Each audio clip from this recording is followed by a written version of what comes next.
I got the cake. Next time, choose friends and not boys. Hi, my name is Karen Musey.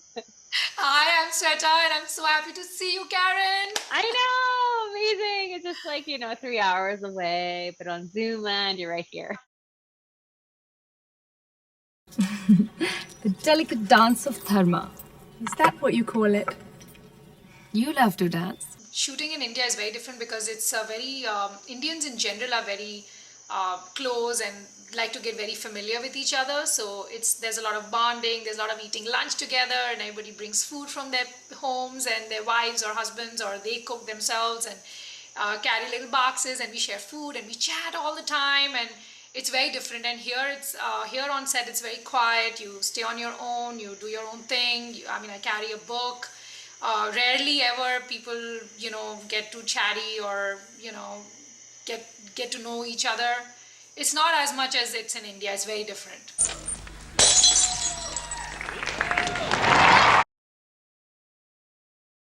The biggest thing, and this is, I think, more of a New York thing than an American thing, is that the pace in New York is just so fast.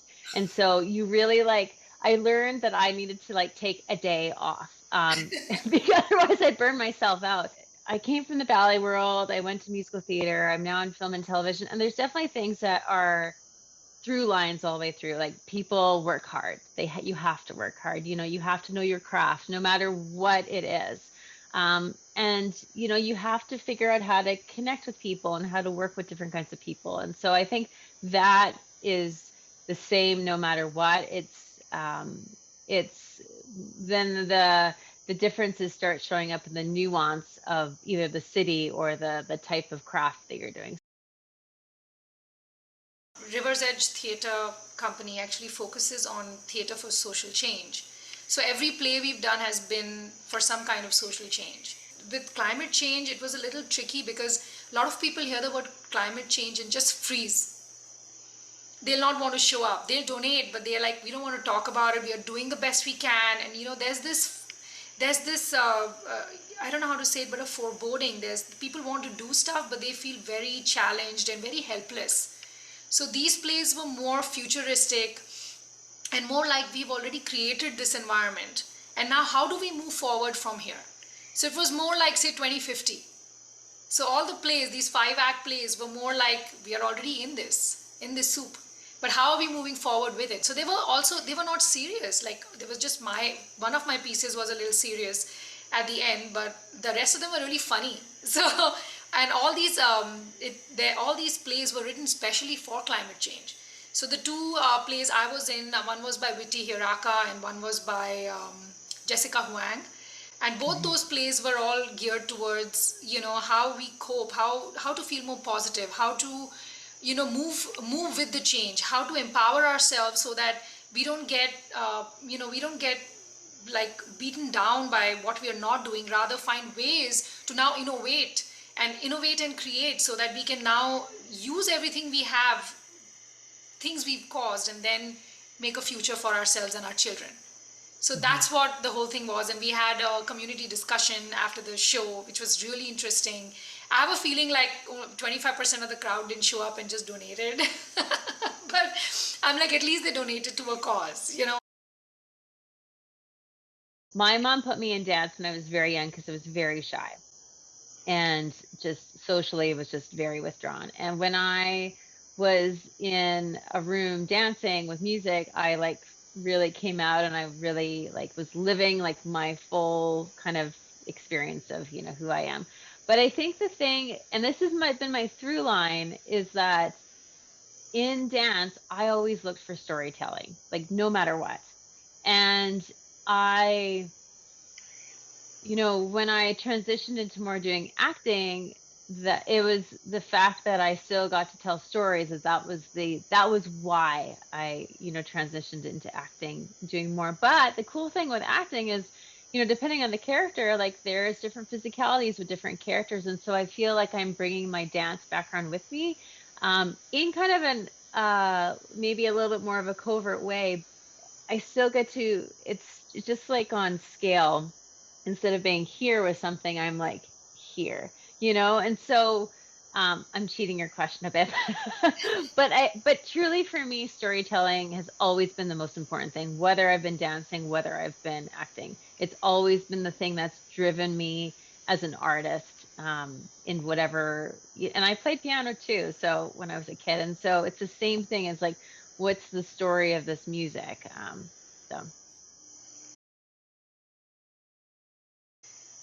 I think in every which way possible, children just make you really go inside. Like they really make you come back to yourself in the sense that they make you find patterns that you didn't know you had that existed. How you parent actually tells you more about you than anything else in life could. So you're constantly self-reflecting. And, I loved Stella Adler's saying, which was growth as a human being is synonymous to growth as an actor. And I'm growing tremendously as a human being a parent. This self-reflection and constantly working on myself and the churning deep inside me that, oh, I should have done this, or I could have, I can do it this way, and oh, wow, I didn't know I'd do this. Like, all of that just really, really makes me connect more with myself. And, it's the way I emote to her, the way she teaches me how to be the parent she wants me to be. Not just because every child has his own unique mission on this planet. Like she's chosen me to be a parent, and I need to fulfill that. mhm. And I can do that the best. And she's my teacher. Like with how she is, because she reflects everything I am. Because she's a bit of me and a bit of my husband. So every time she does something, I'm like, that was him. That was exactly how I would have done this. And I'm like, but I need to also not break her spirit. So I have to always choose words wisely. I have, and inside I'm like, oh my gosh, I just want to scream right now. And I'm like, no, sweetie, I don't think that's the right way to do this. You see, so it's like this. That's amazing. And if you really let yourself flow and grow and understand that this little human being is his own person, and not to throw all the expectations we have of our lives or what we wanted to do with our lives on them, then you actually let them thrive and be what they want to be, and nourish them and nurture them and have them be what they want to be and their own individual unique selves, and not like something I want her to be, and all of that is a learning experience, and I'm constantly evolving. So every day is like a journey, and every day is like this new growth and new things that happen, and I'm really Yeah. enjoying it. But it's stressful. Like at times I'm crying at night. I'm like, oh my gosh, I'm just such a horrible parent. I shouldn't have said this. I shouldn't have done that. But I need to also learn to forgive myself every day. So it's a lot, like, a lot of self-reflection. It's beautiful, but if you really get into the spiritual aspect of parenting, it's the most incredible journey, and the most beautiful journey. Journally. Oh, I love it. No, it's okay. I make up words all the time. We have a joke in my family. Like, there's just certain words. It's like, how can you mispronounce that word to the most nth place that doesn't? So sometimes it like creeps into my vocabulary. I'm like, wait, how do you actually say that word? When people say, oh, this type of movie or this type of show is better than this type of show, when really they're two different universes, and each universe has such different rules to it. And so I feel like when you can, and there are people that are very like comfortable within certain universes, and like that's totally okay. I love breaking out of boxes. Like if you put me in a box, I'm like, okay, cool, but as soon as possible, I want to see what's outside of the box and jump in another box. Because I feel like once you start doing that, when you start feeling comfortable being uncomfortable, you start finding the similarities, and like we were talking about before, like the through lines of things. And I think too, people do. It's a bit of a ego thing, and it's a bit of a nobody is perfect. Everybody has blind spots. And I think like some people maybe are more willing to acknowledge their blind spots than other people, maybe not.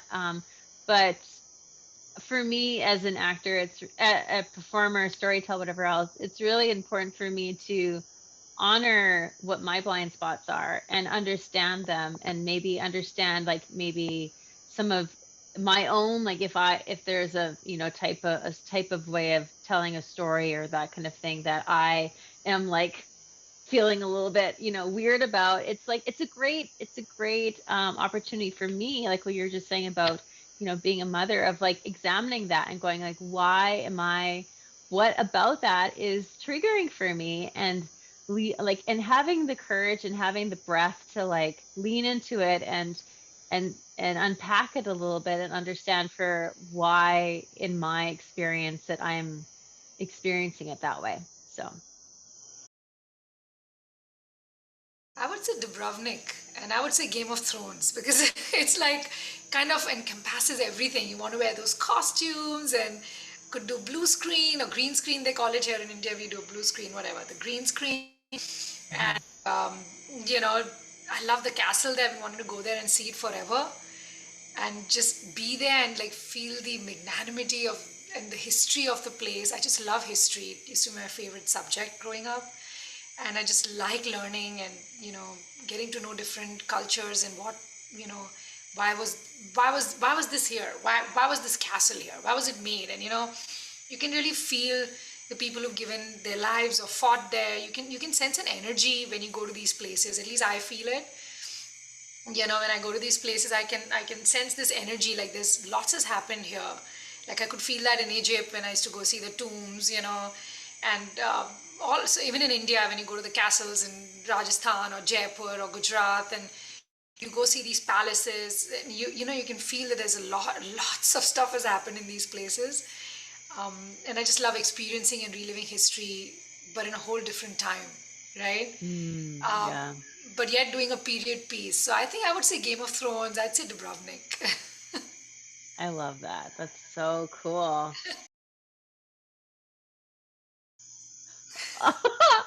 uh it wasn't until okay. It really wasn't until high school. However, when I was like, I think two, um, and this is before my sister was born, my mom, kept a kind of a close eye on me. But there's this one day that she was like, "Gosh, Karen's being really quiet. Like, I wonder what's happening." Oh And yeah, she when kids go walked quiet, bad idea. and she walked in on me in the bathroom with her makeup, and I had green eyeshadow over my entire face. I had pulled out all of the clothes out of her like dresser and had like put like clothes on top of clothes. So I would say that would be the very first time I experimented with makeup. And then kind of like, a little bit like I would like sneak a little like eyeshadow here or there when I was, not quite yet. It was not quite yet appropriate for me to wear makeup. But I mean, also as a dancer, being on stage, you're required to wear makeup, from a very young age. But I don't think it was not really until I think high school where I started like, kind of personalizing it and learning how to do, because it's also like, your eye shape and your face shape and how people see you and how you see yourself. It's such a personal thing, and it's yeah, it can be a really fun art form, and it can also be really scary too. You're like, why is it not working? But yeah. Absolutely. And in today's time and age, we need to know how to do our own faces. When I just started in the industry back in India, we didn't do our own faces. We didn't know how to do our own makeup. I didn't know how to do my own makeup till I was in my 20s. Wow, So, that's incredible.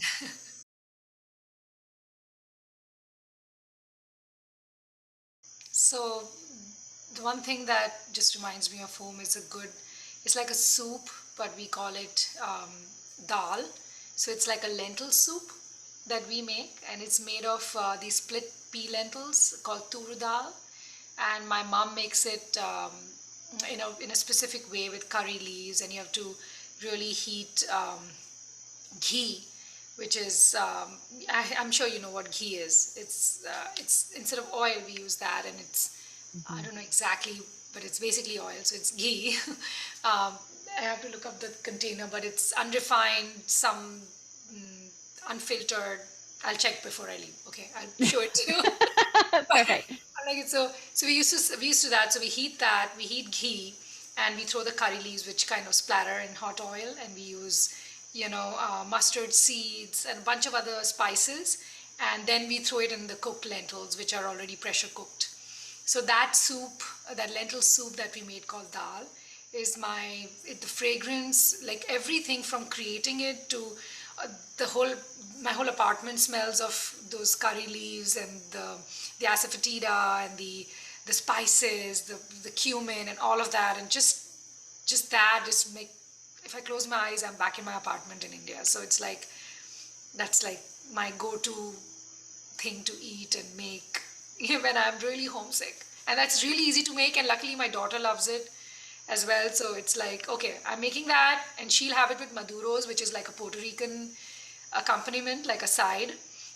So she's truly Indo-Rican. She mixes half her Indian and half her Puerto Rican food, and she fuses it and eats her food. So I usually do that, and that's my favorite go-to recipe. Today we're going to make one of my favorite Indian dishes, chana masala. People back in India call it chole. That's what I called it growing up. People also call it chickpeas, garbanzo beans, garnished with some fresh cilantro. Now for my secret ingredient. I'm going to taste it.